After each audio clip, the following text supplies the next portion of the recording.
Halo, selamat pagi. Mari kita mulai. Semoga sehat semua. Ada banyak pengumuman penting ya. Hold on ya, mana dulu? Kayaknya gini. Bentar. Kita ngomongin project dulu ya. Jadi kita tuh nanti nggak ada UAS, tapi project. Nah, projectnya kurang lebih kayak gini. Nih udah saya umumin, tapi belum final ya. Mungkin nanti mulai dikerjainnya mungkin mulai minggu depan gitu ya. Tapi kira-kira itu nanti bakal ada project kayak gini gitu. Projectnya tuh untuk ClO2, CO3, sama CO4. Oke. Jadi, eh kalian harus bikin ini semua projectnya. Terus, nanti tuh dikerjain kayaknya berkelompok ya. Eh ntar saya pastiin lagi ya. Tapi nanti tuh intinya kalian ngerjain project. Setiap minggu harus ada progres. Itu harus lapor. Terus nanti saya akan minta kalian bikin presentasi, tapi di-record aja. Jadi presentasi PPT, terus kalian record, kalian upload ke YouTube lah atau apa, nanti saya nilainya dari situ gitu. Jadi kalian kumpulin linknya aja gitu. Oke. Nah, untuk CO2 itu ini masih bisa berubah ya, soalnya kita lagi tapi biar kalian tahu aja kira-kira tuh bakal project gitu. Nah, kan kita udah belajar sampai pengamanan jaringan segala macam kan. Sebenarnya secara prinsip tuh udah gitu ya. Nah, nanti yang mungkin kalian harus explore tuh toolsnya, technicalnya gitu. Kayak, nih installnya gimana, jalan nggak, apa segala macam gitu ya. Jadi, eh project pengamanan web ini katanya pakai ilmu hasil studi mata kuliah cloud computing dan pemrograman. Bikin kontainer, virtual machine, kasih nama. Tapi ini mungkin perorangan juga ya, nggak tahu ya. Nanti saya pastiin lagi ya. Kayaknya sih perorangan juga loh ini. Berarti saya harus meriksa 30 orang lebih ya. Oke lah. Terus install OS-nya terserah. Kalau saya biasa pakai Kali Linux, kalian terserah apa. Terus bikin konfigurasi IP address kelas C gitu ya. Ketentuan oktet terakhirnya adalah 3 digit NIM. Terus ini instalasi web server dan database tuh sebenarnya bisa gampang ya. Pakai SMPP kan bisa ya. Itu lebih mudah loh. Di Unix atau ya di Linux itu lebih gampang tuh pakai SMPP. Terserah tapi. Terus udah bikin web. Jadi kalian tuh nge-setup cloud computing, container virtual machine, setup segala macem. Itu kalian record ya. Jadi pada saat kalian mengerjakan ini, kalian bikin dokumentasi. Entah itu bentuknya screenshot, entah itu bentuknya recording, tapi itu nanti kalian laporin gitu. Kalau nggak ada nanti saya kita bingung gitu meriksanya. Ini kalian ngerjain apa gitu? Karena nggak ada bukti ya.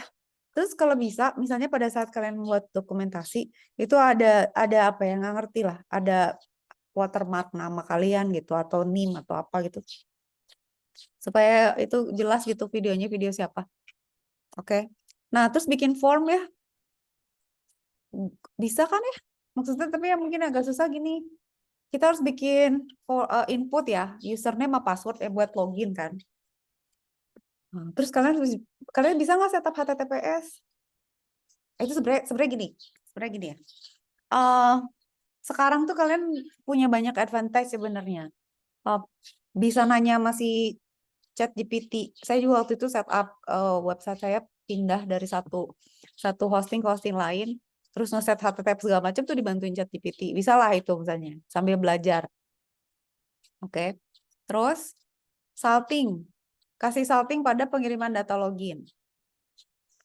Terus kasih hash pada saat kirim data password. Terus ini input yang saya ceritain waktu itu, berarti kan harus di itu ya. Sebenarnya dengan yang sebelumnya tuh udah juga cukup sih. Tapi kalian harus cek jangan sampai database-nya tuh. Jadi berarti kalian harus sanitize ya, sanitize inputnya ya. Untuk yang ini tuh disanitasi. Jadi kan ini kan pengiriman data login kan di salt. Terus pengiriman data kan di hash. Ya. Tapi kalian juga mesti lihat kalaupun ini di hash sama di salt terus bisa dibuka di. Jadi kebayang nggak sih kalau misalnya ada pengiriman paket. Terus si paketnya tuh digembok, paketnya tuh di lakban, tapi dalamnya nggak dicek gitu. Itu bisa isinya bom, bisa isinya ular, bisa isinya apa gitu. Sebenarnya kan dibungkus tuh. Lah pas dibuka di sebelah sana meledak kan jadinya gitu. Jadi artinya untuk yang ini kalian harus cek gitu, input. Misalnya ya udah sesuai, misalnya username apa syaratnya. Kalau perlu pakai regex, pakai regex. Maksudnya regex apa, Bu?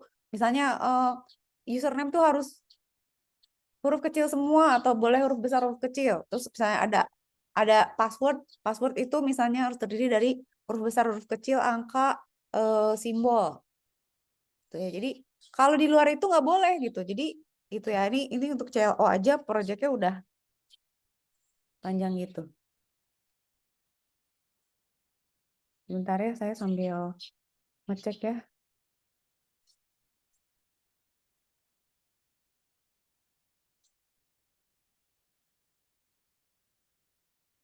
Oke ya. Oke, sebentar ya. Banyak sekali urusan ini ya, perkonfirmasian. Oke, iya. Alright ya. Jadi kalian kalau sambil mau nanya, bilang ya, ini gimana? Share. Oke. Udah sampai situ oke ya. Nah, saya kasih dulu tuh biar kalian bisa lihat-lihat dulu kayak saja mau mau browsing dulu, mau cari cara dulu apa gimana, tapi proyeknya tuh kurang lebih kayak gini. Kalau yang di kelas yang saya jelasin di kelas itu sebenarnya secara umum aja gitu. Nanti teknikalnya kalian harus coba gitu. Nanti paling saya bantu apa yang saya tahu, apa yang saya udah pernah coba. Misalnya kalian nanya, Bu, kalau gini kenapa nggak bisa? Itu oke gitu. Ya, boleh ya. Terus eh Cel,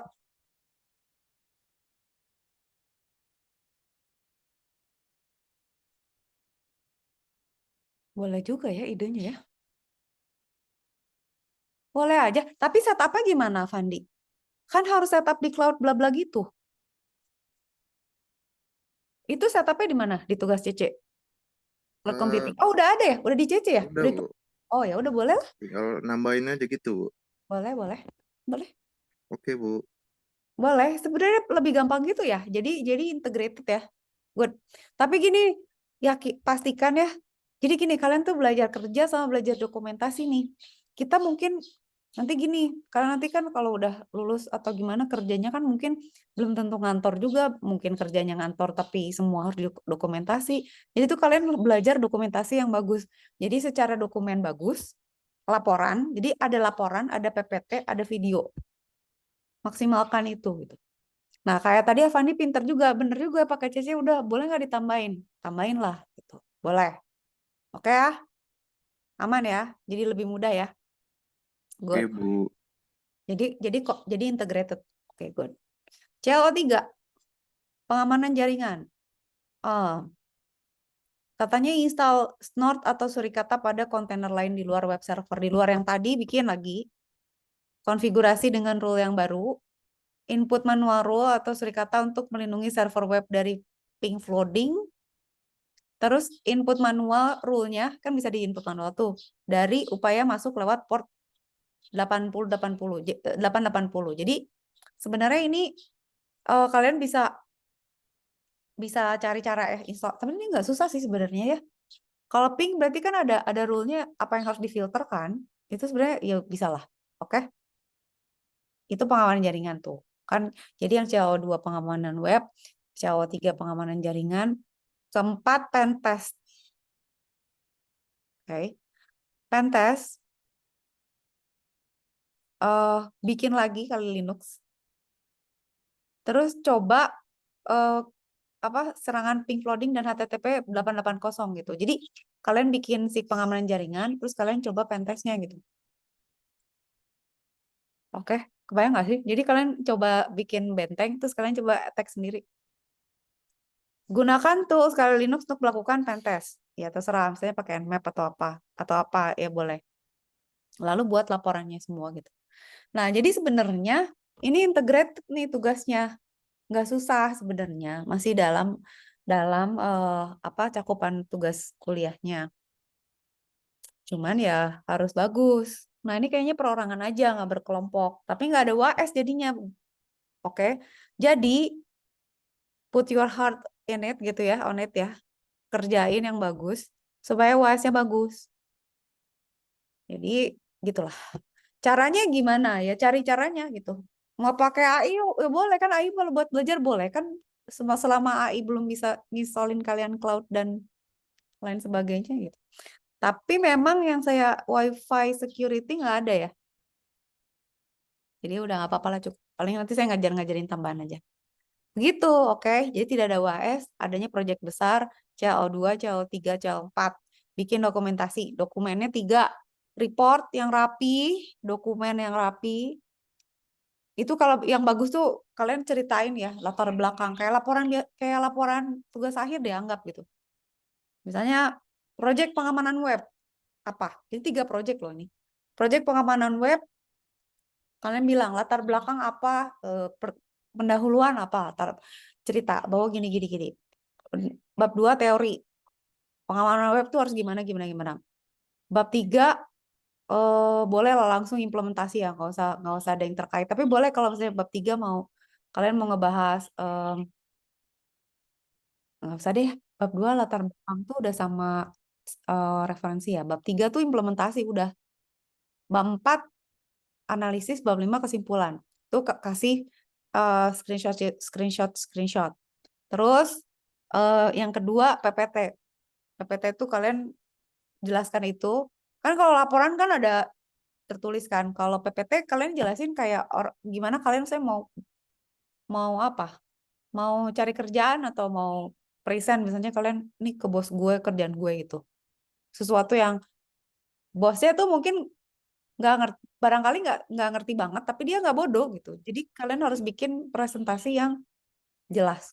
Nggak usah panjang-panjang. Jadi jangan dokumennya jelek, berantakan. Presentasinya banyak paragraf-paragraf kayak orang gila gitu ya. Kan jadinya, hah, gue suruh baca nih teksnya di PPT gitu. Iya, Mai.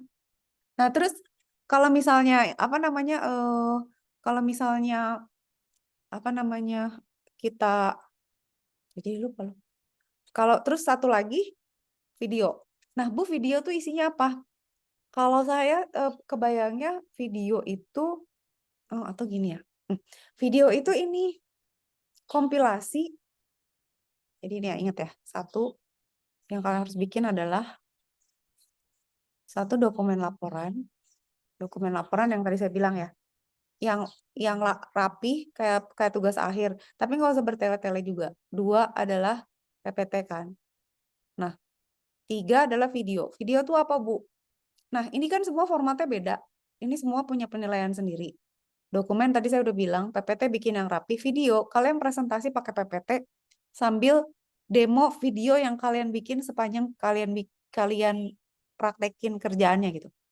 Jadi misalnya kalian cerita, ini proyek pengamanan web. Uh, uh, Konfigurasinya kayak gini, arsitekturnya kayak gini, tekniknya kayak gini, kalian jelasin.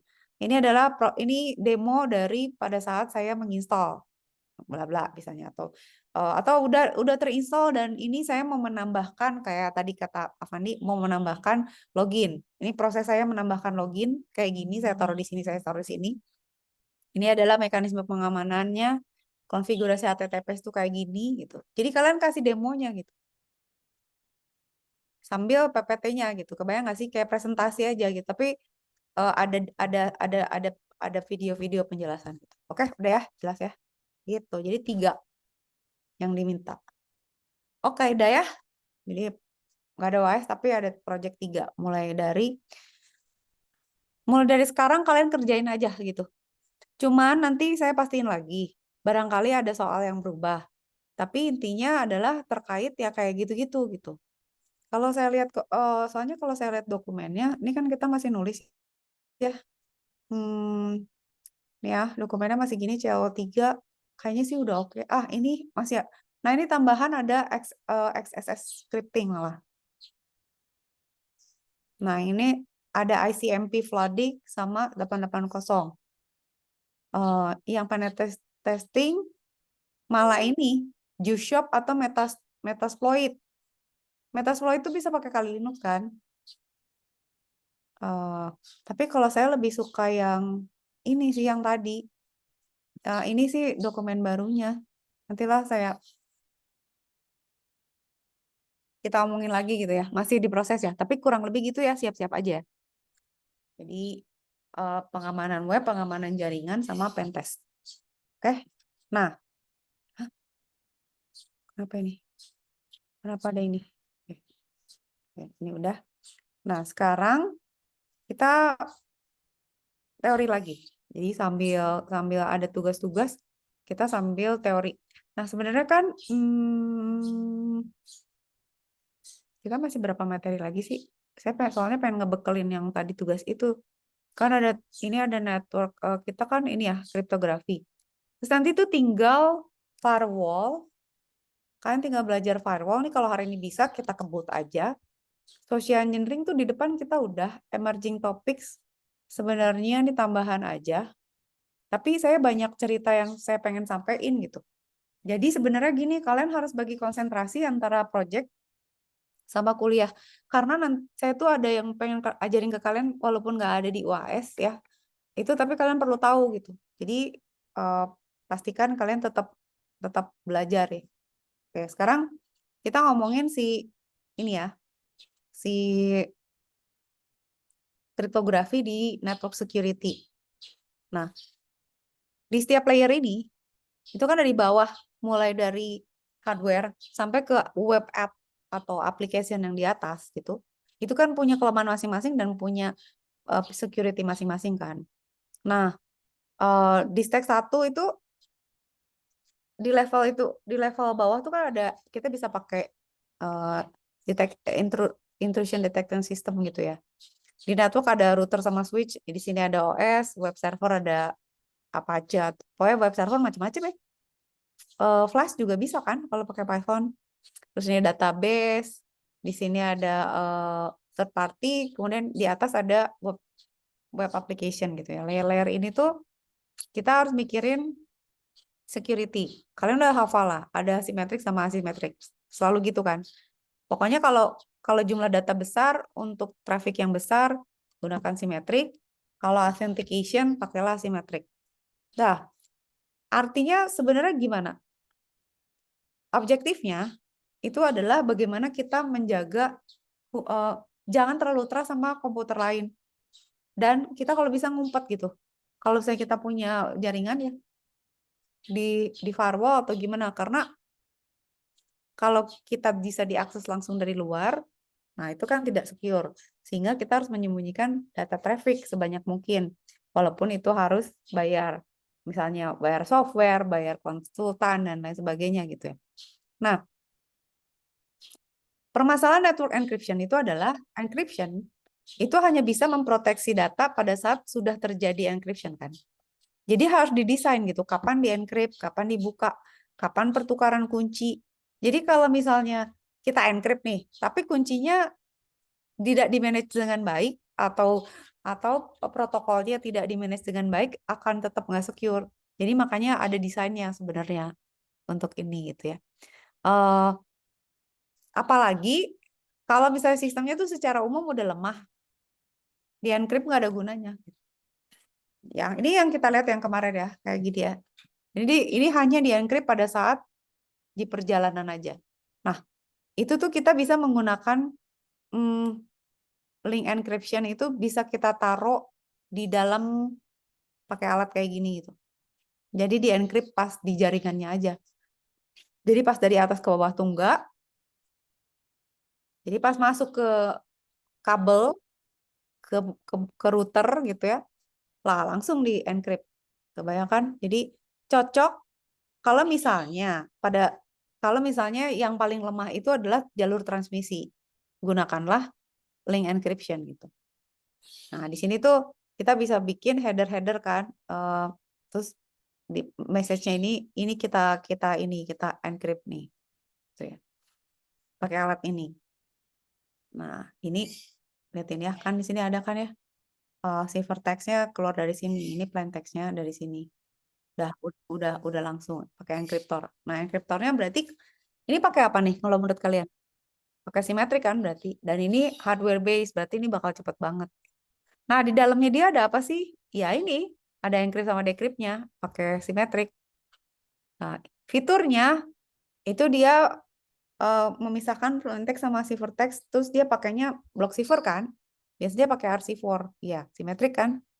Nah, attack-nya itu adalah yang selalu gitu ya. Kalau di link encryption, kita bisa nge-replay attack-nya, nge-replay message-nya gitu, karena walaupun di encrypt kan kita bisa niru. Misalnya kita tahu ya, oh lo ngirim encryptan buat apa gitu ya, tukeran session key atau apa gitu misalnya. Atau dia kirim ulang datanya itu bisa gitu.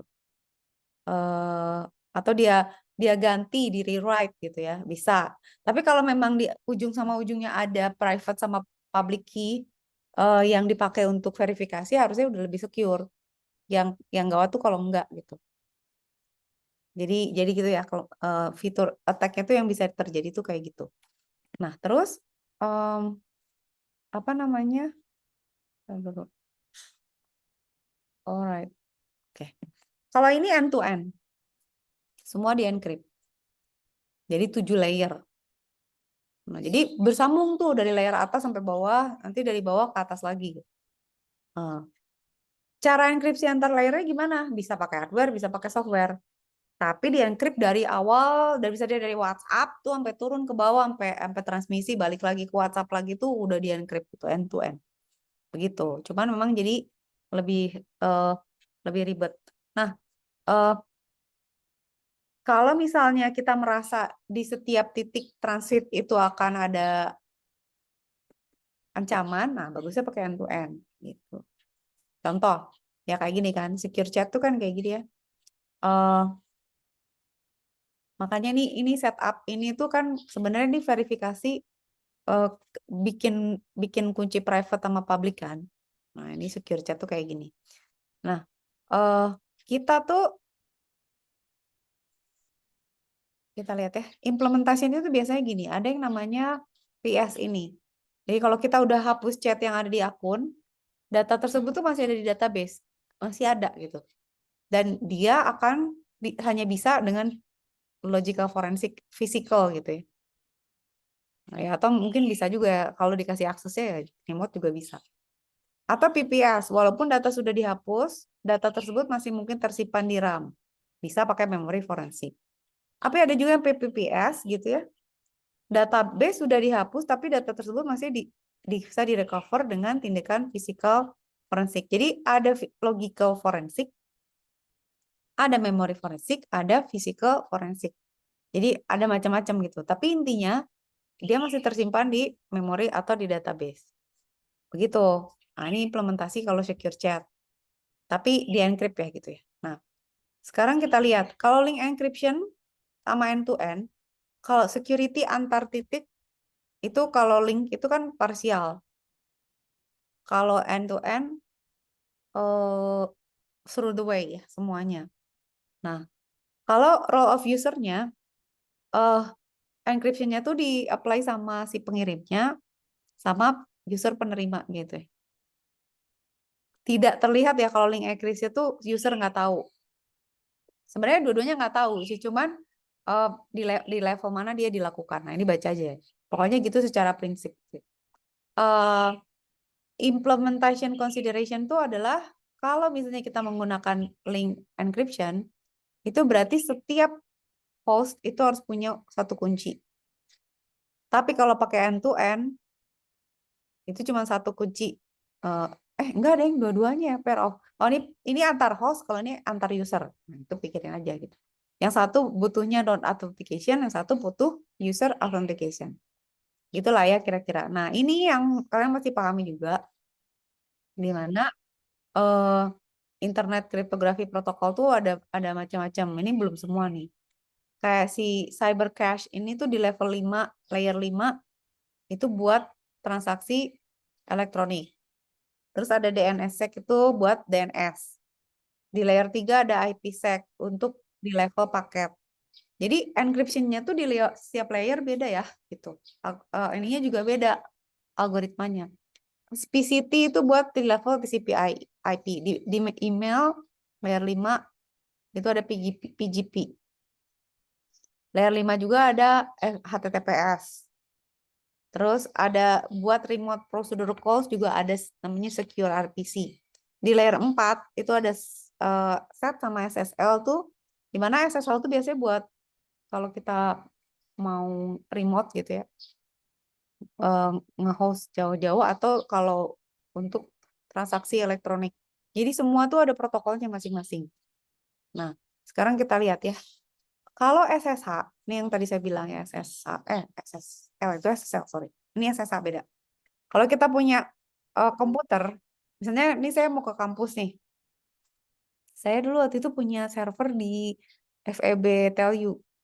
Terus saya bisa login ke sana gitu. Atau sekarang saya punya server di server yang saya pakai buat hosting. Itu kalian kan kalau mau masukin data ke sana, kalau hosting kan pakai SSH kan. Nah, SS1, SS2 itu tuh sebenarnya cara kerjanya kayak telnet, kayak RSA, kayak Airlogin gitu ya. Kita melakukan akses remote pada suatu komputer ya tertentu gitu ya. Nah, itu di encrypt tuh.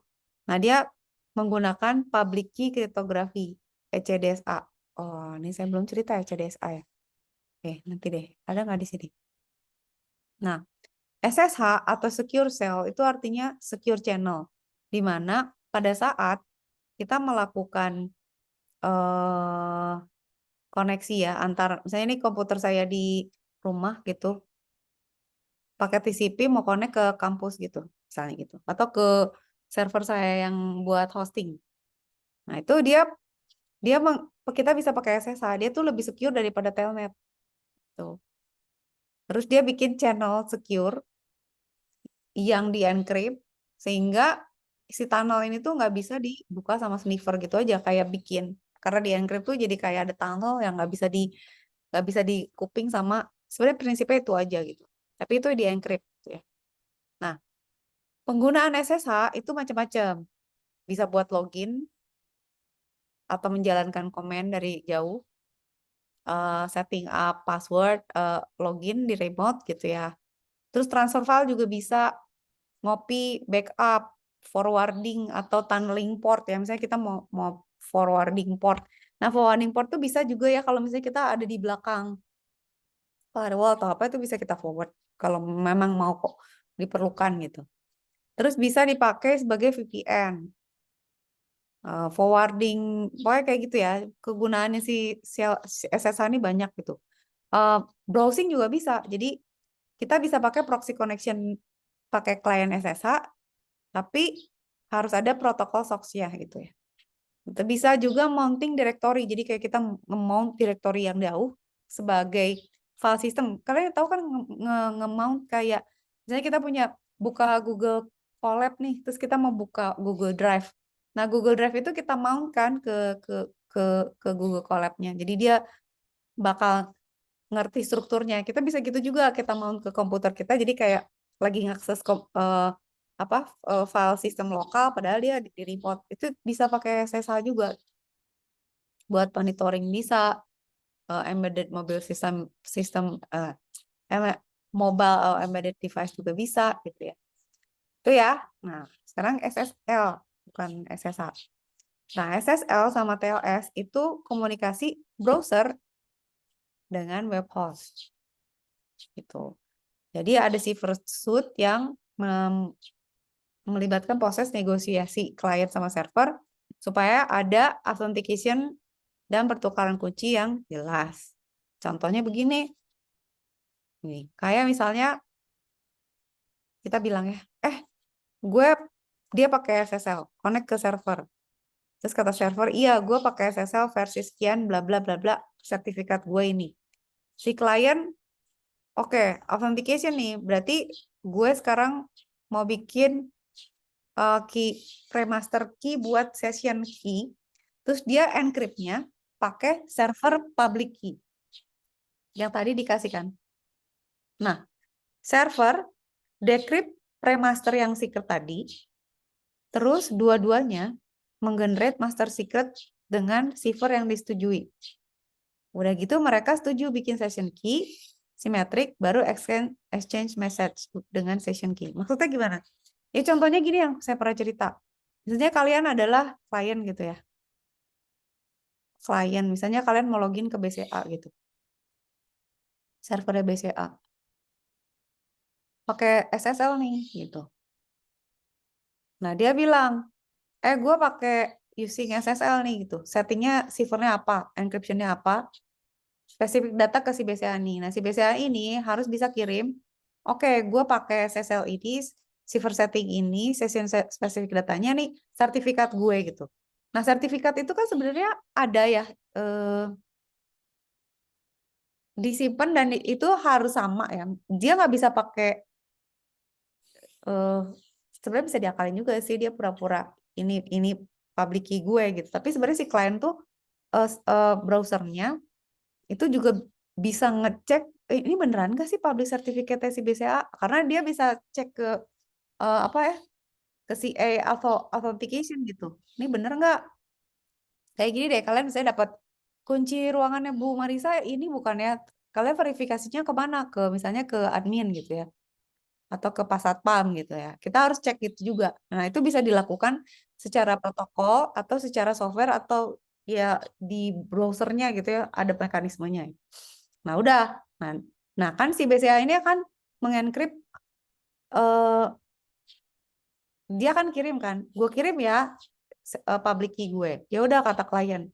Gue kirim premaster secret untuk session, terus di encryptnya pakai yang tadi si BCA kasih gitu misalnya. Ya udah, terus dia ngirim. Dia decrypt premaster secretnya pakai private dia, terus dia bikin master secret dari cipher yang sudah disetujuin. Cipher yang mana? Yang ini nih. Tadi ciphernya mau pakai yang mana? Ini kan, gitu. Oke. Udah, mereka akhirnya setuju. Oke, pakai itu ya. Kita bikin master secret. Udah mulai pertukaran kunci gitu. Jadi nanti kita detailing, oh gimana sih cara ngeceknya. Tapi prinsipnya gitu dulu ya. Nanti kalau harus, Bu, kayak apa sih detailnya? Nanti kita bisa coba lihat. Oke, sekarang ada yang namanya istilahnya apa, Kerberos ini protokol ya. Nah, Kerberos ini terkenal nih. Dulu dia punya namanya, nih ini saya bilang, ada server yang tugasnya mendistribusikan kunci. Sorry, ya, mendistribusikan, pokoknya ini si server khusus lah ya buat distribusi kunci gitu. Terus ada proses authentication, ada proses ticket granting, terus barulah client server, client server. Nah, jadi gimana?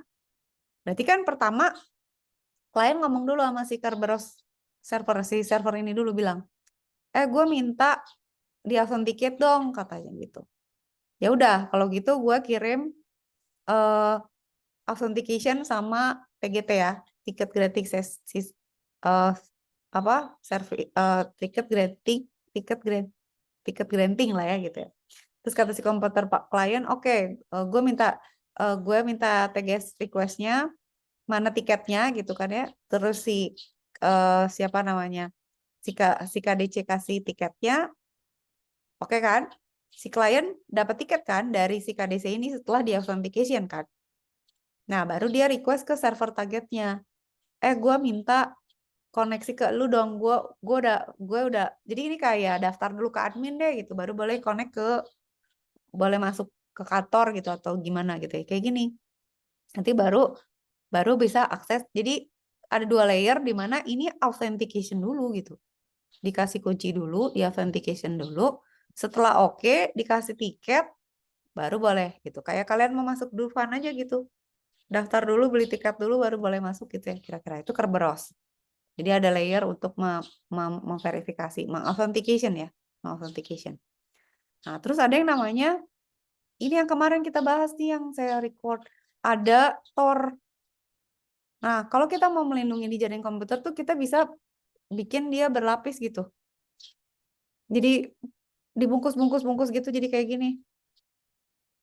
Jadi setiap router tuh nge-encrypt, dibungkus lagi. Jadi kayak kita ngirim pakai antar aja. Di setiap perhentian tuh dibungkus lagi. Jadi nanti kalau mau dibuka, dibongkar satu-satu gitu.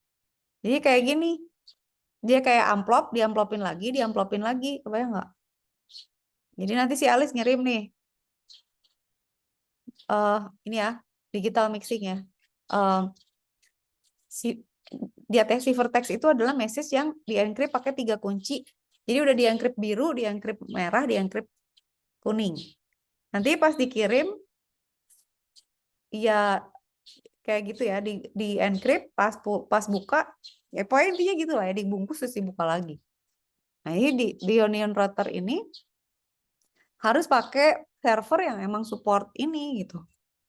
Jadi kalau misalnya Alice pengen komunikasi sama Bob, dia akan mengisi IP Bob-nya ke proxy server. Nah, dia bikin koneksi ke Bob, iya, koneksi, oke, dari Bob itu ke Alice gitu. Oh, ini dia pakai proxy. Jadi kalian kebayang nggak sih? Eh, Proxy server itu di mana dia apa ya? Ada server yang gunanya untuk menampung komunikasi antar titik gitu ya. Kayak Alice sama Bob.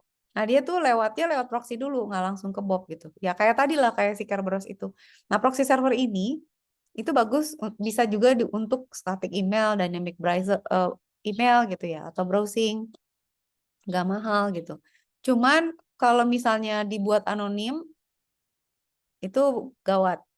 Pokoknya kalau di security anonim, ya kayak di blockchain juga kalau anonim itu kan jadi nggak bisa di-verify dia siapa ya, nggak bisa di-authenticate gitu. Kecuali kita punya apa namanya mekanismenya. Oke ya. Nah, sekarang kita lihat ya. Bagaimana sih si Tor ini bekerja? Ini kok gini sih slide-nya? Ya Allah, taruh coba. Jelek banget, taruh. Ini, kalau saya sambil ngarapin slide-nya. Kenapa sih slide-nya gini? Save dulu. Oke, ini udah. Ini ya, kita gedein ya. Nah, Tor tuh contohnya gini. Proxy itu kan, itu ya, kayak tadi ya. Contoh, kita menggunakan routing dengan Tor. Yang kan tadi kan kalau kita mau pakai Tor harus pakai kayak mekanisme itu harus pakai router yang memang punya protokolnya kan. Nah, nggak semua node ini ada Tor-nya gitu. Nah, ini ya kalau kalian lihat ya di sini. Tunggu ya, sabar ya. Ini dihilangin dulu. Nah, ini. Lihat dulu ini. Si Alice itu mau kirim ini ada Alice sama Dave ya, ada Jane sama Bob. Terus kita punya konfigurasi kayak gini. Kalian ingat nggak yang kita pernah belajar router sama addressing? Nah, router sama addressing itu kompleks karena kalau kita kirim data itu kan paketnya dipecah-pecah. Nah, terus kan itu si routernya itu akan mengoper data yang satu ke router yang lain sampai tujuan kan. Nah, ngeopernya itu tuh nggak sembarangan gitu. Dia bisa milih misalnya pakai algoritma yang cepat tapi nggak secure atau lambat tapi lebih secure. Misalnya atau kalau pakai Tor, dia pilih router-router yang pakai Tor juga gitu. Jadi nggak langsung gitu ya. Nah, kalau kalian lihat di sini, ini misalnya si Alice ini misalnya mau kirim ke Bob ya. Nah, nanti uh, si Tor kliennya si Alice itu akan ngecek nih listnya kayak gini deh. Kalian misalnya, gue mau ke kampus nih, lihat peta nih, rute mana aja yang kira-kira aman nih kalau udah malam. Oh, misalnya naik Gojek dulu, terus naik MRT, terus naik apa misalnya gitu. Ini juga gitu. Dia nanti tahu pasnya gimana. Nah, ini dia kan, jadi dia selalu melewati ini kan, melewati uh, router yang ada tornya kan. Karena apa? Supaya ada mekanisme setiap node itu akan mengencrypt itu. Nah, nanti si Alice tornya akan pilih random path, tapi selalu yang sudah ada tornya. Kira-kira gitulah, ini sederhana banget sih ya. Intinya begitu. Jadi kalau jaringan tuh kan lebih lebih kompleks gitu. Jadi teknologinya itu udah macam-macam dengan banyak layer gitu. Jadi si device masing-masing itu mereka saling berkomunikasi satu sama lain dengan protokol yang sudah disepakati gitu ya. Dan itu layernya beda-beda dan cara pengamanannya pun beda-beda gitu. Ini sekarang kita lihat ini ya. Nah, oke. Nah, ini kan berarti kalau dia lewat yang ini, yang hijau ini kan di-encrypt kan, otomatis.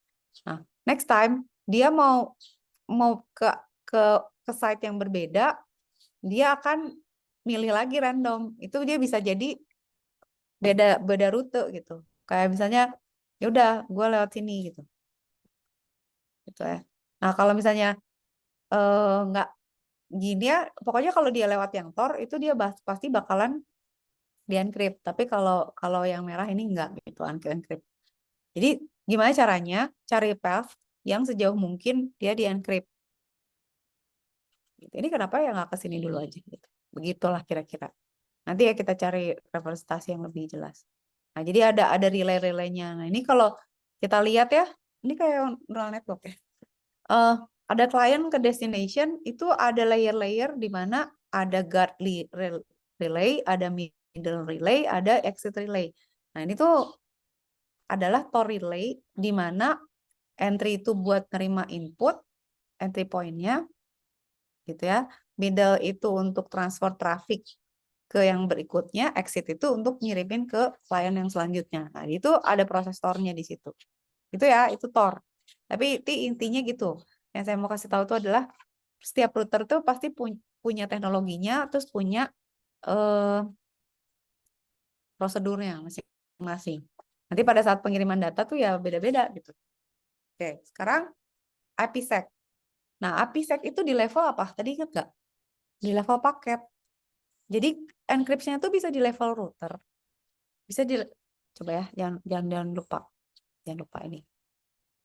Jadi kita kalau mau bikin security-nya bisa di level application atau di level server atau di level protokol atau di level paket gitu. Atau di level hardware. Nah, kalau kita pakai yang ini nih, IPsec itu kan di level paket. Nah, makanya sebenarnya kita bisa mengontrol keamanannya dari paket. Jadi si paketnya bisa kita bongkar gitu. Atau kita securekan gitu ya. Dia melakukan authentication atau enkripsi di paket untuk setiap sesi komunikasi. Itu jadi kayak imigrasi lah. Bongkar tasnya, bongkar kopernya Bu, buka tasnya kayak gitu. Ini dibongkar gitu. Nah, nanti sebenarnya di dalam paket tuh ada security payload gitu. Jadi payload tuh kayak apa ya? Informasi terkait gitu ya, yang di encapsulate gitu. Dia isinya ngasih tahu penerima cara membaca konten yang di encrypt si payload ini. Nah, IPsec itu bisa melindungi di kerahasiaan dan sama authentication kalau pakai IPsec. Karena apa? Kan kita kan punya physical header ya. Ini kan detail-detail ya. Headernya, IP header, TCP header, datanya, physical trailer gitu ya. Nah, itu tuh kita bisa lakukan, kita bisa ini ya, kita bisa lindungi sehingga dia bisa melakukan proses confidentiality sama authentication. Kayak gini misalnya. Di transfer mode, hanya payload yang punyanya IP paket yang di-encrypt biasanya gitu. Kalau di transfer mode. Jadi ini originalnya gini nih. IP, TCP sama data. Gitu ya. Nah, kita bisa bikin misalnya oke, kita punya header jadi ada IP sama ESP yang di-encrypt tuh TCP headernya, datanya sama ESP trailernya. Kalau di transfer mode gitu ya. Kalau di tunnel mode, kita punya new hub IP header gitu. Karena apa? Karena si IP header benerannya sama TCP header sama datanya itu semuanya diumpetin, di-encrypt. Jadi dibikinin IP header baru, tapi tetap ada ESP headernya gitu. Ini tunnel mode. Jadi kalian bisa lihat ya, IPsec itu mengamankan yang tadi confidential sama authentication-nya tuh gini caranya gitu. Kalau original paketnya begini, kalau pakai transfer mode, hanya payload-nya aja yang diumpetin gitu, atau di-encrypt. Payload itu apa tadi? Payload itu adalah informasi yang berisi keterangan gimana si penerima harus mengakses atau membuka paket yang di-encrypt-nya gitu. Nah, kalau di tunnel mode, semua IP-nya di encrypt dan di authenticate, tapi dia bikin new IP address gitu. Jadi intinya apa?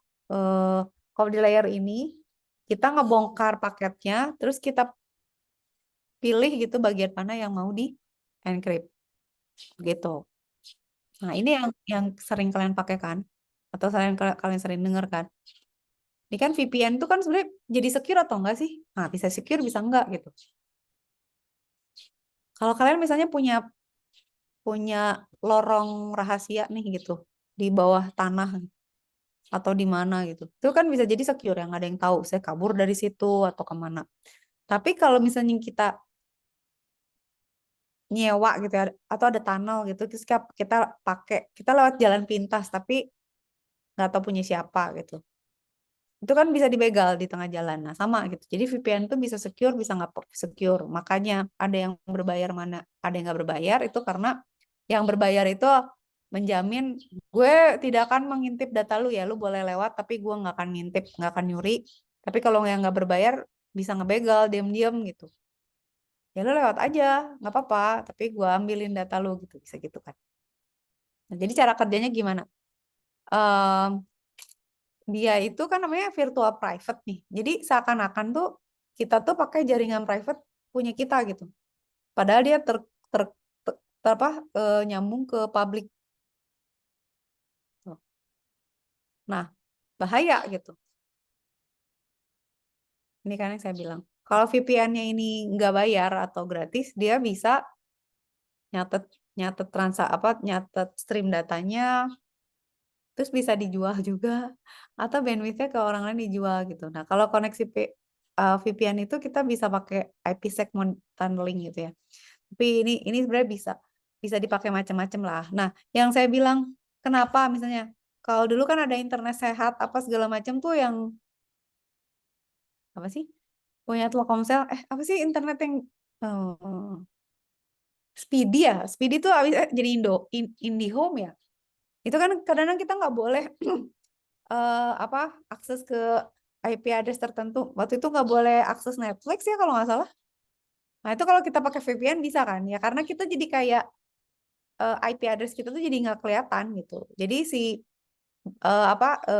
providernya gitu, bisa kita pakai IndiHome. Telkomnya tuh nggak tahu kalau kalau lu siapa ya gitu. Jadi dia nggak bisa ngeblokir kalau kita pakai VPN gitu. Cuman emang ada resikonya pakai VPN yang mana? Karena bisa jadi kita ngumpet tapi sebenarnya lagi di data kita lagi diambilin gitu. Nah, contoh gini ya. Internet VPN. Kita punya internet. Ini ada head office, ada user, ada kantor cabang. Misalnya ini BCA, kantor cabang BCA, ini internet, ini remote roaming users gitu. Nah, ini berarti kan harus dikondisikan supaya nggak internet ini nggak bisa langsung masuk apa namanya ke apa ya ke jaringan kita kan gitu. Nah itu bisa kita bikin pakai VPN. Nah VPN itu ada yang 2 service, ada yang 3 gitu ya. Arsitekturnya beda-beda. Ada yang virtual, ada yang virtual private dan seterusnya gitu. Tapi intinya prinsipnya gitu ya. Virtual itu private network itu kita memprivate suatu jaringan sehingga dia tidak tampak dari sebenarnya ya itu pakai IP-nya jadi nggak kelihatan karena di tunneling gitu. Dia buat eh, jalur eh, yang jalan pintas gitu yang sehingga nggak bisa ketahuan sama apa namanya traffic biasa gitu. Itu ya kira-kira. Nah, terus ada lagi ini udah selalu lah ya. Firewall tuh prinsipnya apa sih? Ini kan kayak tugas yang tadi nih, kalian disuruh ini kan konfigurasi ini snot atau surikata itu. Nah, kalau misalnya kita pakai firewall, prinsipnya firewall itu apa sih? Dia adalah filtering. Jadi firewall itu kalau kita punya jaringan komputer itu sama kayak misalnya kalian kalian anggap itu Telyu ya. Telyu itu kan ada pintu gerbangnya banyak kan. Itu kan ada satpamnya kan atau ada sistem tapping segala macam. Nah, itu tuh sebenarnya firewall gitu. Bisa dibilang. Jadi dia memonitor traffic masuk, traffic keluar. bisa dikendalikan dengan misalnya gue nggak terima paket dari mana, atau gue nggak semua paket gue blok, atau misalnya paket yang kayak gimana gitu ya. Itu bisa diatur pakai firewall. Anggap streamnya nggak secure. Nah, kita bisa batasi pakai firewall. Jadi itu sebenarnya filtering aja. Mau di filteringnya berdasarkan alamat bisa, mau di filteringnya berdasar jenis datanya juga bisa. Jadi misalnya kita mau ngefilterin ya, misalnya tell you ada gerbang. Terus yang boleh masuk tuh cuman orang-orang misalnya ya, yang datang dari pintu yang ini gitu. Oke, itu boleh. Yang ini ditutup misalnya gitu. Atau misalnya ini apa? Atau misalnya kita mau paket aja yang boleh, misalnya yang boleh masuk cuma mahasiswa aja, misalnya mobil box nggak boleh masuk gitu, atau misalnya orang nggak pakai seragam nggak boleh masuk, itu boleh gitu, itu tuh firewall. Nah, firewall itu bisa dibuat sebagai network atau host base. Bedanya kalau firewallnya network dia melindungi satu jaringan, kalau host cuma satu. Jadi kalian sebenarnya bisa pasang firewall untuk jaringan, bisa pasang firewall untuk per host aja gitu ya. Kayak gini ya firewall tuh. Jadi dia mengumpetin antara memfilter antara dua jaringan. Oke.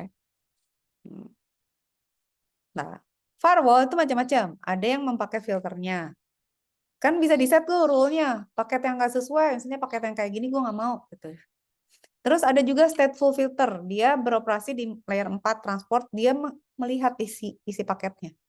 Jadi kayak, oh, isi tasnya apa bang? Kalau masuk kampus nggak boleh bawa gunting misalnya gitu. As application layer ini di level application, di firewall toolkit, IDS gitu ya. Kita bisa set rule-nya. Jadi firewall tuh bentuknya bisa hardware, bisa software loh. Jadi either ya, misalnya kalian mau pasang, firewall tuh gimana? Boleh misalnya pasang dedicated mesin, taruh di jaringan, dia dijadiin firewall. Atau misalnya secara hardware ya. Atau misalnya kalian install software dan itu jadi firewall, itu juga bisa gitu. Jadi kita bisa pasang firewall di komputer sendiri pun bisa gitu. Nah, application layer ini ya, di application layer. Terus ada lagi yang sebentar ya. Catering kayaknya. Catering. Oke. Apa namanya? Terus ada next generation di mana itu ya, ada web ya dan lain sebagainya. Ini memang kayaknya mesti lihat lagi deh. Udah macam-macam lagi deh sekarang. Nah, jadi kalau kita mau melihat intrusion, mau detect intrusion, kita tuh bisa dengan firewall. Firewall itu membatasi atau ngefilter gitu ya. Atau kita bisa pakai, sebentar ya, ini saya balas dulu ini ya. Oh, ramai banget sih hari ini, ya Allah.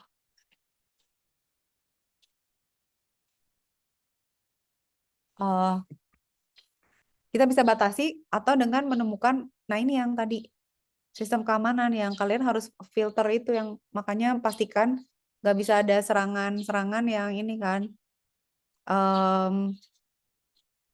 ping flooding atau penetration testing ini. Jadi kita setting ini sama surikatanya supaya dia nggak bisa ini apa, nggak bisa di attack gitu ya. Nah terus deteksi penyusupan itu bisa modifikasi sistem pakai tripwire. Terus kita bisa lihat pola trafik jaringan juga. Misalnya ada yang, kok sering banget sih scanning lo gitu. Atau kok ngirim paket apa sih ini gitu ya. Itu mencurigakan. Itu bisa dianggap sebagai intrusion juga gitu. Atau akses langsung sistem call itu juga mencurigakan. Nah, jadi kalau kita mau bikin intrusion detection, itu kita harus ngelihat gitu. Sebenarnya di network tuh ada kegiatan apa nih gitu.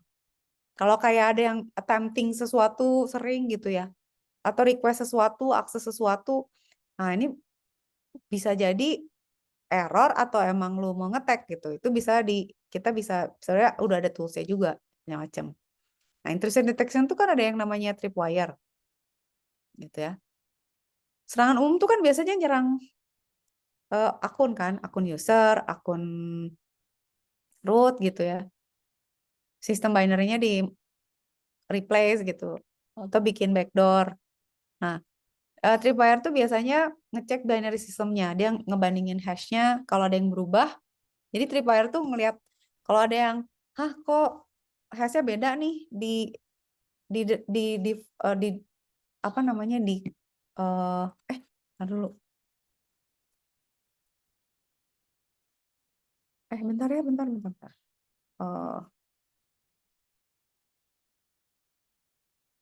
bentar ya, emak saya ulang tahun nih, jadi lagi pesan kue, bentar. Saya ambil. Oke,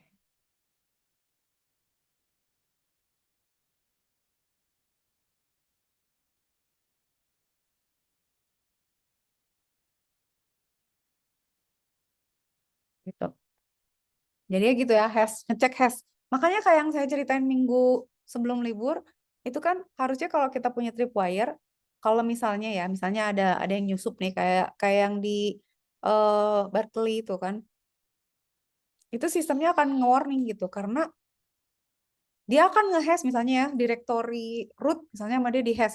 Segampang-gampang itulah di-hash, atau file-file tertentu yang nggak boleh berubah di-hash. Terus di-compare aja selalu. Nah, pada saat berubah ketahuan ya, siapa, ada apa, itu bisa di-track gitu. Itu ya kita, itu aja sih prinsipnya sebenarnya. Snort juga gitu. Oh iya, ini kalian disuruh pakai Snort nggak sih? Nah, ini Snort. Nah, intrusion detection bisa pakai Snort kan? Bisa network base, bisa host base kan? Bisa deteksi penggunaan yang salah, bisa misalnya kita mau protek yang mana nih? Nah, itu kita jaga gitu ya, entar itu dipantau, di compare kayak di tripwire gitu ya. Gitu lah ya. Dua modal dasar, atau ada perubahan yang berbeda nggak, kayak akses yang nggak biasanya gitu, atau apa gitu. Tapi prinsipnya gini, IDS itu atau intrusion detection system itu harus cepat, tapi nggak boleh berbelit-belit dan harus akurat gitu. Jadi sebenarnya kita bisa filter dari paket header atau isinya, maintain connection-nya gitu ya. Terus kita kasih signature yang banyak, multi paket signature, terus filter online gitu ya, dan seterusnya. IDS tuh bisa gitu, dan bagusnya sih stealth gitu, supaya nggak ketahuan. Jadi attacker tuh nggak tahu kalau lagi stealth mode. Nah, sebenarnya kan kalau cara old school yang inget yang dicerita di buku yang kukus kukus egg itu, si Cliff Stall itu kan dia stealth mode IDS tuh sebenarnya. Dia nggak mau, kan dia kalau untuk memantau hacker kan harus masuk ke sistemnya kan, kayak Satam misalnya. Satam misalnya mau memantau Telyu kan, misalnya gedung ini mahasiswanya suka jualan narkoba misalnya gitu ya. Kan dia harus ada di situ kan. Terus kan kalian kalau misalnya, ini kan contoh ya, awas loh ya. Wah, gue mau jualan narkoba nih misalnya. Oh ya, misalnya. Wah, ada satpam kan nggak jadi gitu. Nah, berarti kan harus stealth mode pakai CCTV misalnya. Kalau si Skripto kan juga gitu. Jadi dia kalau masuk ke sistem tuh bisa dilihat yang login siapa aja. Ketahuan kan dia root kalau lagi login. Nah, kalau misalnya dia masuk nggak pakai root nih misalnya kalian mau transaksi nih, terus ada orang nggak pakai baju seragam satpam, pakai baju ya apalah, dosen gitu, atau menyamar jadi tukang jualan behu gitu, kalian tetap gak mau transaksi juga kan, karena siapa itu gitu. Intel apa gimana. Stealth mode juga gitu ya. Jadi si Cliff Stall itu nggak mau juga kalau dia nanti pura-pura jadi user lain tuh, misalnya lu jadi user lain ya, iya, lagi ngapain gitu, itu bisa dilihat lagi akses apa, karena si si hacker itu kan udah jadi root, dia bisa tahu nih orang lagi ngapain gitu, lu lagi buka aplikasi apa, lu pakai resource yang mana, karena kan yang bisa login ke sistem itu kan pasti user itu kan nyambung ke tagihan kan, dan di situ kan berarti si akutingnya kan bisa ngecek lu ngapain aja. Lah kalau misalnya lu cuman bengong-bengong terus lu ngapain di sini, ngeliatin gue gitu kan. Nah, akhirnya pinternya dia bikin stealth mode-nya IDS-nya ala Cliff Stall itu dia bikin script di mana kalau ada satu, nah itu nggak ketahuan nama tag-nya kan. Pokoknya dia bikin beberapa, pokoknya script kalau ada yang masuk dari port sekian. Makanya kalian disuruh bikin itu kan. Nih, bisa nggak? Kalau kalian pentest nih, pokoknya kalau masuk dari port sekian, ah kita filter nih. Nah, kalau kalau kita bisa melakukan filter kan berarti sebenarnya mekanisme Unix itu kan bisa protect kita, bisa detect si port itu diakses atau enggak kan. Sama si Cliffstall juga tahu, misalnya lu masuk dari port sekian, print gitu. Nggak ketahuan. Itu sih sama si attackernya, dia nggak tahu kalau itu di print ya. Jadi orang yang ngecek jaringannya aman, dia ngecek di dunia nyata. Lu ngetik apa aja lo gitu. Dia si attackernya nggak tahu kalau keystroke-nya dia dikirim langsung ke output, itu dia nggak ketahuan. Itu IDS loh. Begitu. Nah, firewall itu sebenarnya bisa ditipu dengan paketnya dipecah-pecah ya. Scan-nya bikin scan palsu gitu ya, atau IP address-nya pura-pura aja kayak saja IP address sekian di blok nggak boleh lewat. Nah, pakai pura-pura pakai IP address lain gitu. Atau source port-nya, saya nggak boleh ada port sekian masuk, pura-pura aja di port lain gitu. Atau waktu scanningnya dimainin, jadi macam-macam gitu. Attacker-nya macam-macam, secure-nya juga macam-macam. Begitu. Nah, taruh ya. Masih ada waktu. Tunggu. Sebentar, saya kayak mau nunjukin dulu. Sebentar ya kalau masih ada ya. Sabar. Saya mau nunjukin yang dulu ya. Oke, sebentar ya.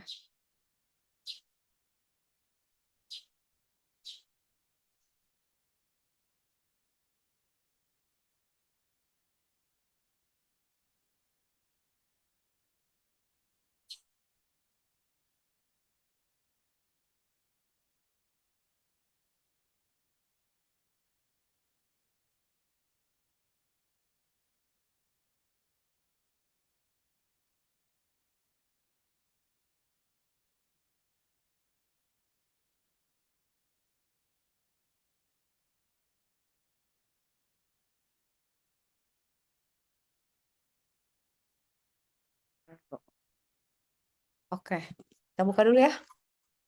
Di mana ya? Ini aja. Oke.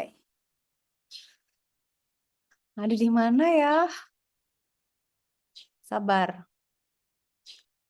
Saya tuh lagi nyari.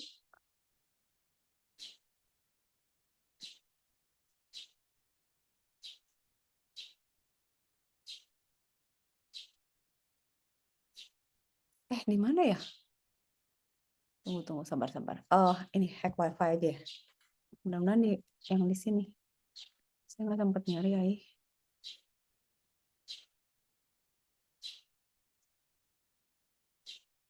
Nah ini saya punya 2 ya. Astagfirullah, untung masih ada. Saya nunjukin ini ya, untuk hari ini ya. Ini cuma pengetahuan aja, kan saya janji minggu lalu. Ini kan, jadi ini saya pakai VirtualBox kali Linux, entah tahun berapa jadul masih kayak gini kali Linuxnya. Cuman ini prinsipnya, ini kalau pakai VirtualBox, makanya saya harus cari workaround. Oh, koneksinya ke sini, ke situ apa gitu ya.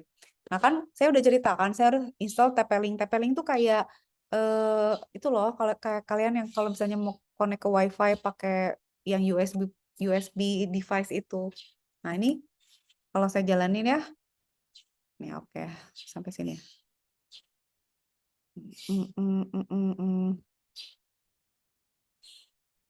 Oke, ini lihat dulu, sebentar aja. Oke, ini kan ada setting di Linux-nya. Alah, Mak. Oke. Ini ngapain? Oh, ini tuh harus kita bikin dia jadi, oke deh, lihat dulu deh. Gitu ya. Settingnya NAT, nah setting NAT to bridge-nya itu harus di set gitu. Jadi network address translator harus dibikin jadi bridge supaya dia bisa detect ada WiFi, tapi dibantu sama si device ini, si TP-Link ini gitu. Nah itu settingnya, nyambunginnya itu harus kita bilang nih, kita pakai Realtek nih supaya apa? Supaya si Kali Linux-nya bisa detect WiFi-nya gitu. Dan ini ada workaround-nya kan. Ada yang harus diinstal lah, harus yang di ini, di itu, di itulah gitu ya. Segala macam lah udah sampai ngubek-ngubek segala apa gitu. Nah, kalau misalnya Wi-Fi-nya masih belum kedetek, kita nggak bisa attack gitu. Taunya gimana? Ngetek di sininya, di Kali Linux-nya connect nggak? Nah, saya mau saya mau ngetek si Procode CG headquarter ini. Nah, kalau misalnya mau ngehack Kali Linux tapi nggak ada Wi-Fi-nya, saya nggak bisa air monitor gitu. Ya, nih ya, saya udah bisa gitu ya. Oke. Gimana sih caranya gue yang cepetin? Nah, sekarang kan mulai nih. Kita kan monitor mode kan. Ini kalau kalian mau coba ya. Tapi ada ChatGPT lah, minta bantuin dia gimana sekarang gitu. Saya belum sempet nyoba lagi karena Kali Linux saya nggak bisa diinstal di M3. Nah, ini kan ngecek ya. Nah, sebenarnya Airmon ini tuh bisa mutusin nih, lihat. Nah, kalau udah kayak gini tuh udah kebaca ya. Kalian lihat deh. Physicalnya 0, WLAN interface-nya kalau udah ada WLAN 0, berarti kita udah nyambung ke dia. Drivernya tuh ini. Jadi, kenapa si drivernya itu digunakan untuk si Kali Linux bisa mengenali wireless-nya. Oke. Berarti udah bisa Airmon dong. Kalau udah bisa Airmon, kita cek. Gitu. Dia bisa nge-start sama stop loh. Jadi dia bisa mutusin gitu. Terus kita setup. Nah, dan lain sebagainya. Sekarang kita cuma mulai, ini mau ngapain sih Mbak? Oh dia start WLAN aja langsung katanya. Nih kayak gini ya. Nah kita start nih. Abis start berarti bisa monitor dong. Nah kalau monitor berarti kita udah tahu kan ada WLAN 0. Nah ya udah check kill dulu ya. Pokoknya disconnect dulu. Sekarang udah killing. Kita bisa nge-kill yang udah jalan. Kita coba. Nah ini nggak bisa. Harus di-kill dulu baru bisa. Nah, kenapa nih gitu? Terus dicoba-coba ya. Udah bener kok. Apa yang salah sih?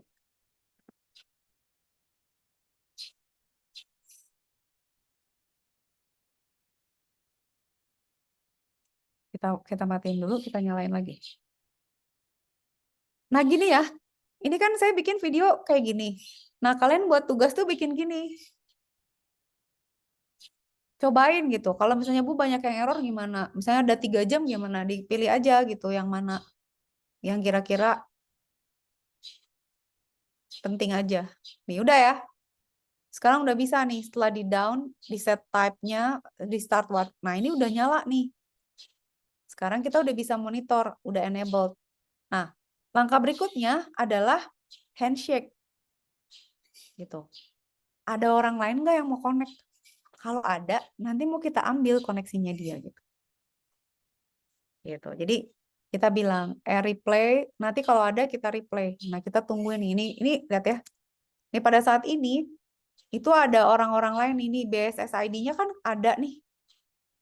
Terus ini SSID-nya ada. Ini Prokoci. Jadi ini nggak tahu nih punya tetangga nih kayaknya gitu. Terus kalian bisa lihat powernya kan. Dia makin lupa ya kalau power itu gimana ya? Makin minus makin gede gitu apa gimana ya? Makin kecil makin gede.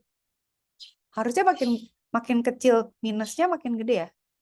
Terus ada beaconnya, nah yang diambil tuh ini channel ini. Nanti kita attack channelnya gitu. Nah dari sini kan yang kelihatan kan, ini mereka pakai WPA 2 nih, berarti udah secure ya. Kalau pakai WPA, kok bisa pakai PPP atau pakai WPA ya. Terus servernya CCMP authentication-nya pakai PSK gitu ya. Itu kelihatan kan di situ setelah kita replay. Oh, ini dumping dulu, sorry. Ini lagi dumping. Nah, setelah itu kita lihat lagi ya. Oh, ada banyak nih. Ada kos-kosan, ada Safa, ada TP-Link. Ini TP-Link punya saya juga. Ini Procode CG ada scope ya. Tapi kan kelihatan ya, si channelnya channel berapa gitu. Nah, kita mau ngetek channel berapa nih? Nah, di sini juga kelihatan, ya pokoknya ini ya, frame-nya apa segala. Nah, cari BSSD yang mau di-tag. Saya waktu itu kalau nggak salah mau nge-tag Procode CG ini di channel 3. Ambil BSSID-nya. Gitu. Terus sekarang saya arrow dumping. Channel berapa? Channel 3. Gitu. Terus udah gitu BSSD-nya apa?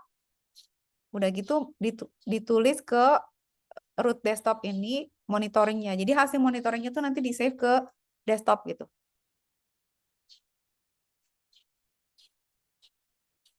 Ya, habis ini udahan kita kuliah. Nanti kalau ada pertanyaan tentang project boleh. Ya, saya save ke sini. Oh, sorry, ada yang salah. BSS ID ya. Harusnya BSS ID-nya gitu. Oke. Nih dia lagi dumping nih. Ini dumping datanya gitu. Di Prokosiji itu lagi ada apa? Siapa aja yang connect? Frame-nya apa aja itu kita cek gitu. Frame-nya, ya kan kelihatan kan? Rate-nya berapa? Power-nya berapa? Datanya yang mana gitu. Oke. Nah, sekarang kita mau ngambil handshake. Tuh. Gimana caranya? Nah, kita bikin window gitu ya. Terus kita replay ke yang tadi. Nih. Nah, gitu ya. Jadi kita bikin 2 koneksi. Tujuannya ya supaya ada handshake gitu. Kalau ya jadi kita pakai yang udah pernah login supaya ada handshake, supaya nanti kita bisa nyuri handshake dari handshake ya gitu.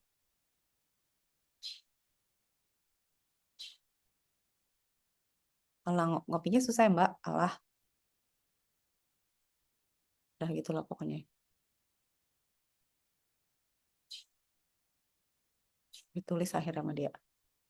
Sama gue maksudnya. Welan on. Nah, ini nih. Ini udah melakukan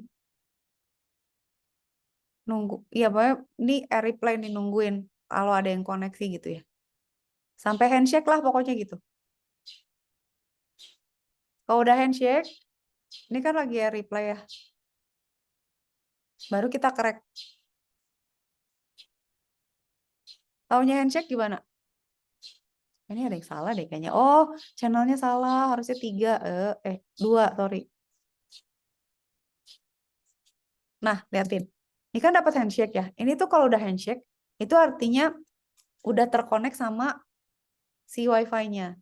Nah, kalau udah connect, tapi itu sebenarnya tadi sebenarnya teknik ya. Itu kita kayak bikin koneksi dari yang lain biar bisa kita curi gitu. Nah, udah dapat handshake, baru kita udah terkoneksi sama dia, bisa attack. Kita copy WPA handshake-nya, lalu kita crack. Tadi kan udah apa? RN apa tadi? Lupa. Terus Airmon, terus Airplay. Nah, sekarang Aircrack gitu ya. Nah, pakai apa? Misalnya saya pakai RockU. Tapi saya udah licik. Passwordnya udah saya masukin ke paling bawah.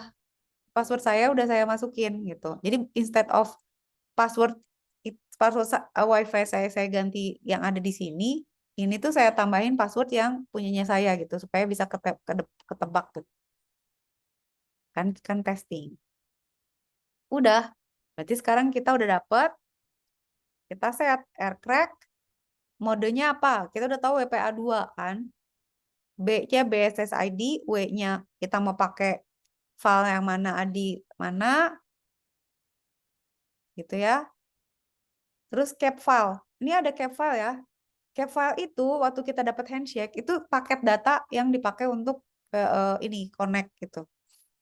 Ya udah nih kita crack nih. Kita udah tahu min A2 tuh WPA 2 kan. Min B itu BSS di handshake-nya kan. Terus W-nya itu ya mana? Udah di air crack gitu.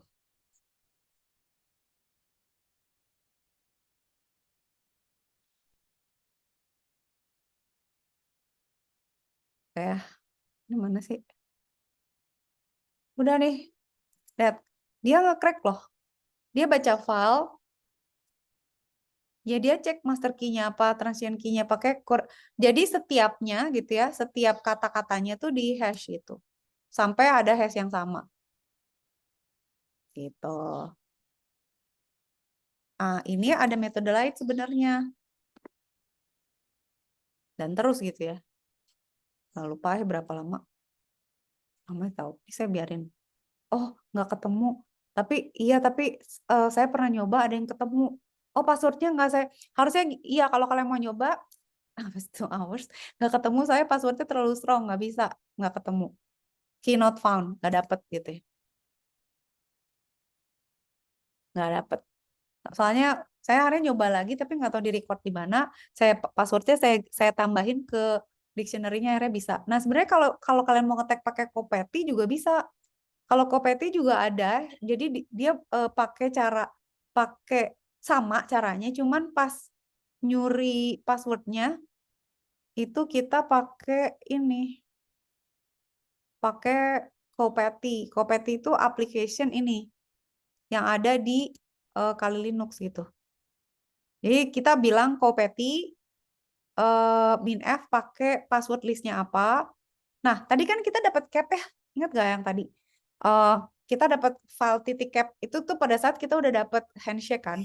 Nah, ini yang saya hack tuh sekarang Prokosigi Mobile. Jadi saya waktu itu ngehack WiFi yang akses point rumah nggak bisa. Terus saya coba sekarang, oke gue ngehack ini aja deh. Handphone kalau tethering. Jadi kalian kalau ada yang tethering itu bisa bisa juga dicuri gitu. Nah, prinsipnya sama kayak tadi ya. Kayak gini. Nah, saya pakai Kopeti tuh dapet nih passwordnya Scary Mo gitu ya. Jadi kalau ketemu pasti dapat. Kalau kalau nah ini bisa dapat karena emang passwordnya gampang dan emang pakai Kopeti juga jadi bisa aja gitu. Tuh kan dapat kan?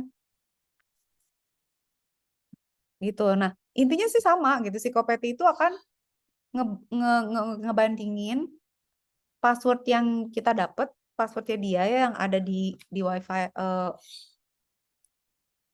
yang kita dapat itu dari apa tadi handshake itu kita bandingin sama eh, hash dari password yang kita pakai. Ya udah beres deh gitu selesai. Nah, kalau kalian mau lihat yang ini, ntar dulu. Habis ini udah ya. Nah, ini yang tadi yang awal. Nah, ini yang kedua. Caranya sama kan? Ini bla-blanya capek. Sama kan? Air Monji, air dumping, BSID. Sama. Tapi kita pakai crack gitu. Kita capture. Nah, pada saat kita handshake, itu kita dapat file hash passwordnya. Nah, itu yang nanti kita ambil, kita cocokin sama dictionary-nya gitu. Nih, now hacking different Wi-Fi, but I already added the password to the list gitu. Jadi jawabannya, jadi jadi listnya passwordnya saya masukin ke list supaya kebaca gitu. Contoh aja bahwa it can be done gitu. Jadi gitu ya cara prinsipnya ya. Jadi kayak kebayangkan kalau ngehack Wi-Fi itu secara prinsip gitu. Kalau mau lebih gampang, ya udah gitu pakai pakai device. Kalian punya device yang pakai Linux, pasang Kali Linux.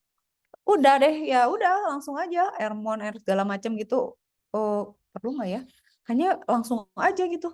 Karena nggak pasti langsung tahu kan, kita udah langsung connect kan. Ya udah tinggal cek Airmon nolnya jalan nggak atau Airmon berapa gitu. Sorry, WLAN berapa gitu. WLAN berapa yang mau kita pakai. Terus kita mau monitoringnya ke WLAN berapa. Misalnya WLAN-nya ada, Bu kalau WLAN-nya ada 0123 pastiin yang mana yang mau kita hack gitu. Device yang mana. Nah, baru di start monitoring ke device yang itu gitu. Begitu. Oke. Udah ya. Banyak kerjaan kan kita. Sekarang saya mau ngapain? Sekarang saya mau, aduh, ini apa? Oh ini ya. Oke, kita ini dulu ya, Iglesias dulu ya, absen dulu ya. Nanti saya update ya kalau ada info lagi terkait project ya.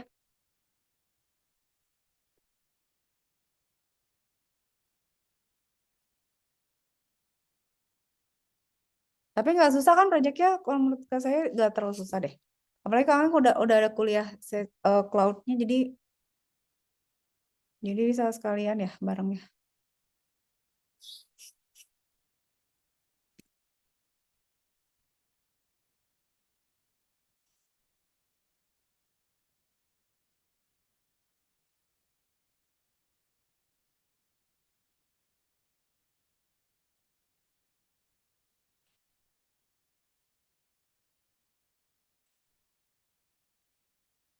Itu tuh banyak libur ya, nanti akhir bulan libur lagi ya. Saya record lagi berarti. Ntar lu. Sekarang Thursday, berarti ini.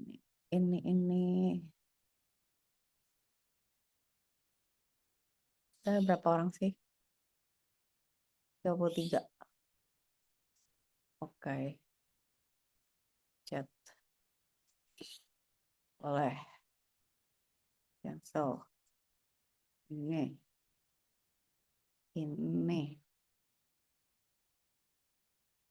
Salah ya? Jadi ngalangin dong. Oke. Kita acara perkuliahan. Alright. Mari kita absen.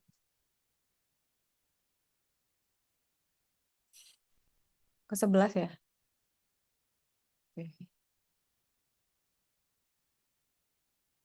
Tuh, nanti saya tambah-tambahin ya. Ada yang penting-penting kalian harus belajar. Masih banyak. Briefing.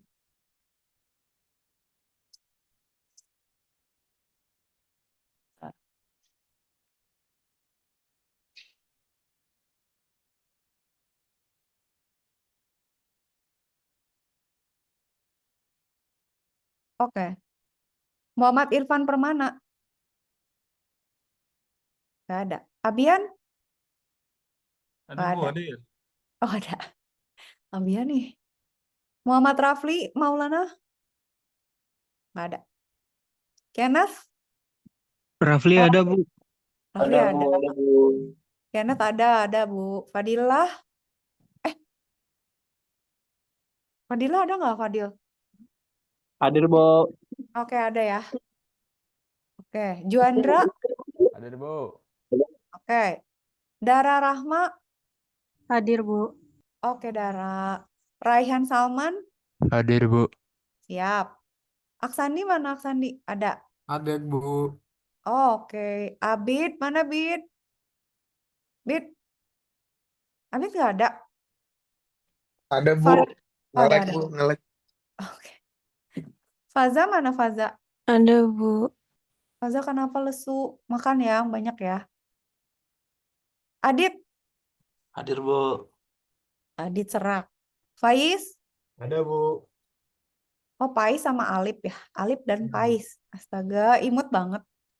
Avandi? Tadi Hadir ada ya? Bu. Oke. Didrik mana? Didrik. Ada. Ngelek, Bu. Oke, Ngelek. ada. Astaga, semua aja ngelek. Oke, Velma? Hadir, Bu. Velma ada. Oke. Abdur Rashid Ridho. Tadi siapa sih yang datang? Yang masuk Zoom pagi-pagi jam 8 siapa sih? Kok ada di email tahu? Saya bilang, apakah saya kuliah pagi? Apa gimana nih? Jaka? Mana Ada Jaka? Bu. Jaka ada. Atala? Nggak ada. Hadir Bu. Aisyah? Ada, Bu. Oh, ada Atala. Aisyah ada. Atala ada. Tapi lemot. Apa gimana nih? Nge-lag ya? Alfat? Hadir Bu. Hadir. Oke, Alfat. Raihan. Ivan, mana Ivan? Hadir Bu. Oke, siap. Zahrani Ayudia Putri. Hadir, Ibu. Oke. Abdul Malik? Hadir, Abdul Bu. Malik? Hadir. Hadir. Alip dan Pais mana? Alip dan Pais. Ini yang berdua lagi nih, Alip dan Pais ya. Hadir Kan? Bu, hadir. Jihan. Jihan mana? Hadir, ada. Bu. Oke, siap Jihan. Kevin Radin kah? Hadir Kev? Bu. Oke. Ih, lesu ih. Makan, Kev. Haris mana? Hadir Bu. Hadir Bu. Bacot. Oke. Sarapan makannya. Kasihan pada lapar nih. Tio mana, Tio? Hadir Bu. Oke. Atau puasa Kamis kalian? Kalau Mas. Fajri? Hadir Bu. Fajri ada. Egi, mana Egi? Egi ada. Kecil suaranya. Ezra mana? Ezra Daifa. Gak ada loh. Sultan? Hadir. Hadir, mantap. Bayi Setio ada. Hadir. Oke, siap-siap. Sabian Aziz? Oke. Jadi yang nggak ada Ezra nih. Sama Irfan nih. Pak, berarti 3-3-3-2. 3-3. Kok 3-3 sih? Oh ya, karena Pai sama Alip bareng ya. Oke. Udah ya, berarti nanti tugas. Aduh, tugas apa ya yang gampang ya? Tugas nanti saya pikirin deh. Tapi udah mulai ya siap-siap project ya. Atur waktunya supaya bisa termanage dengan baik, oke? Kalau ada pertanyaan, kapan aja nanya boleh, biasalah di WhatsApp. Sip. Bye all. Take care ya. Makasih, Bu. Jangan lupa makan siang ya. Sehat-sehat semuanya. Dadah.